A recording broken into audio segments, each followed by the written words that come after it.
In just 73 seconds, $47 million in hidden payments would surface.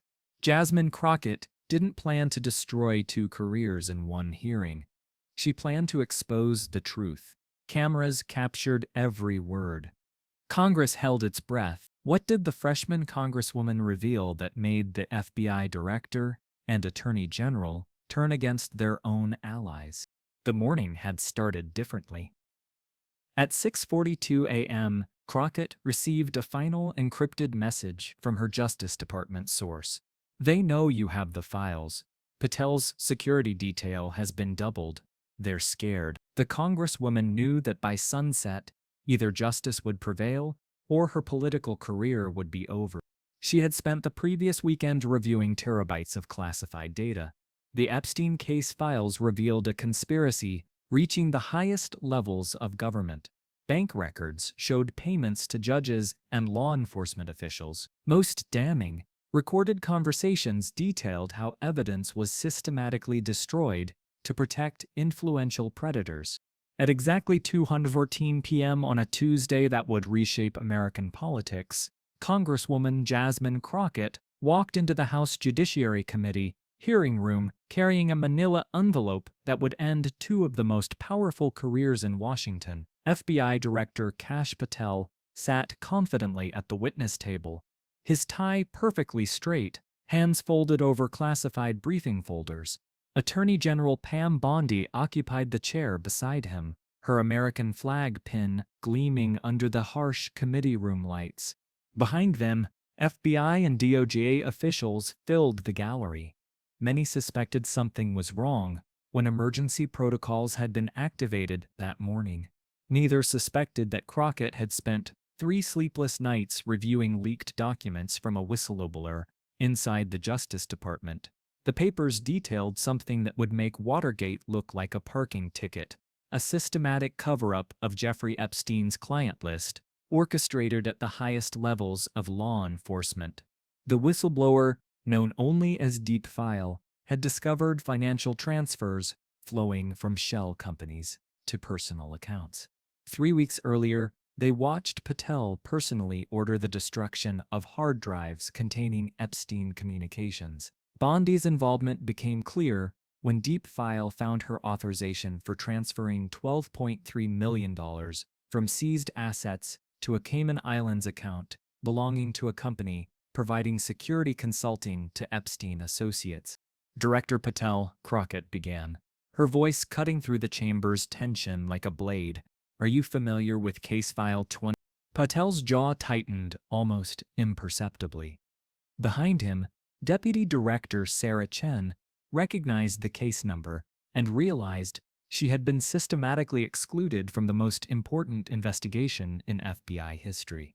Congresswoman, I can't discuss ongoing investigations in an open setting. This isn't ongoing, Crockett replied, sliding a document across the table. It was closed, permanently, on your direct orders. According to this FBI memo, you terminated the investigation, citing lack of prosecutable evidence, but I have the evidence you claimed didn't exist. The room froze.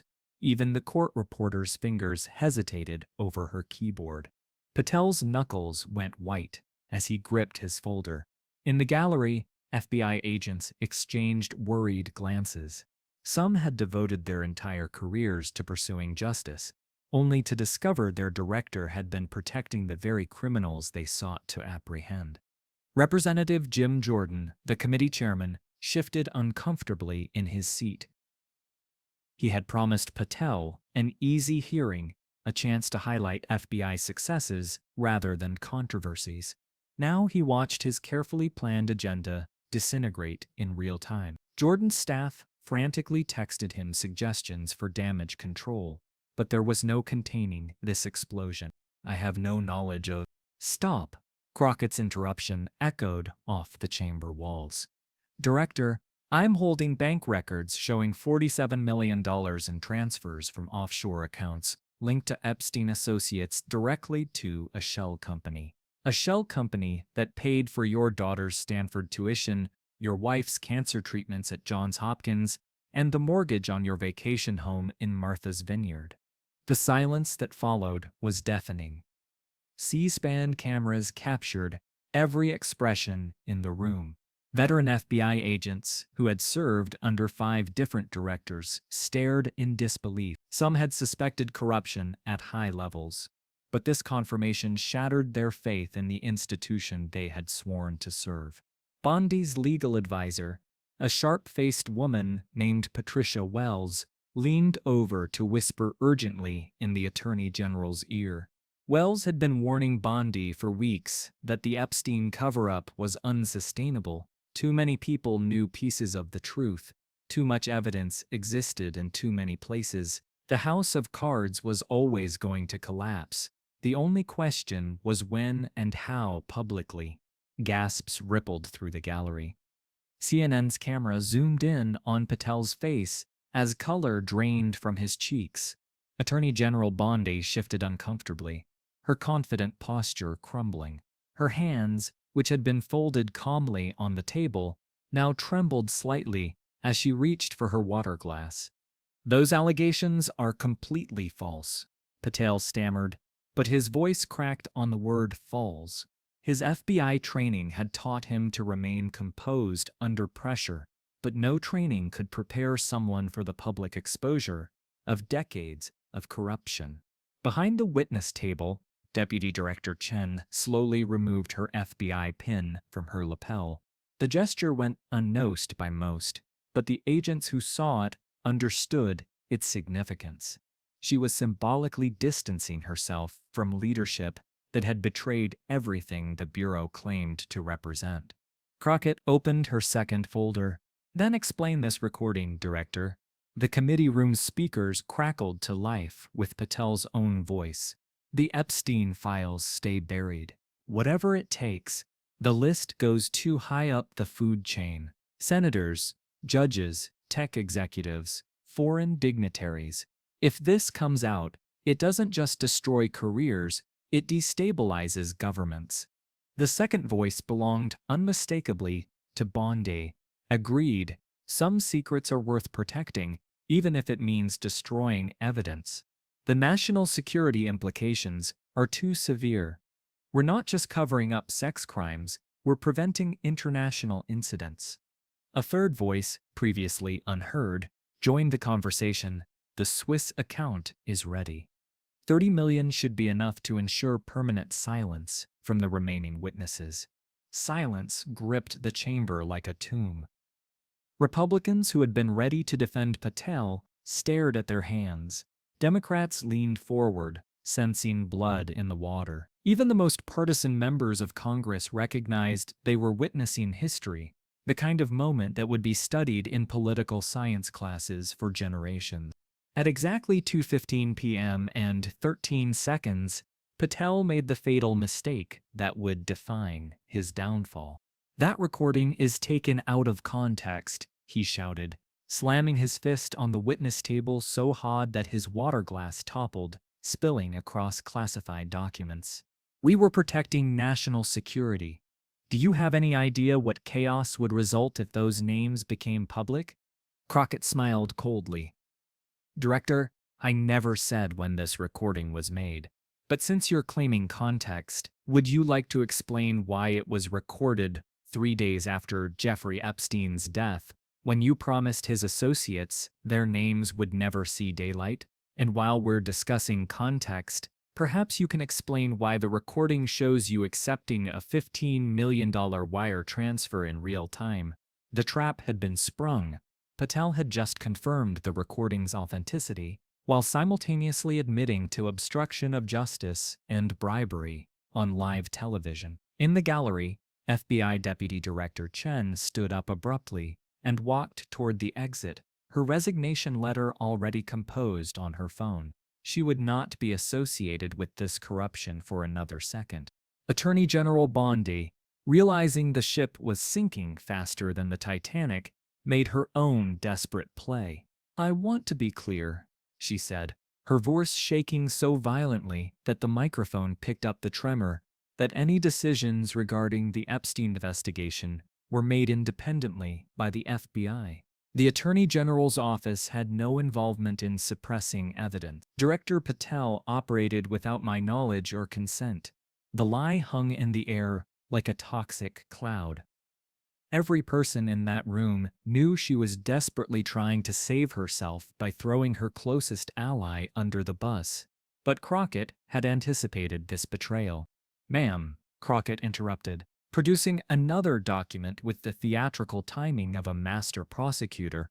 "This is your signature on a classified memo ordering the destruction of digital evidence seized from Epstein's Manhattan residence.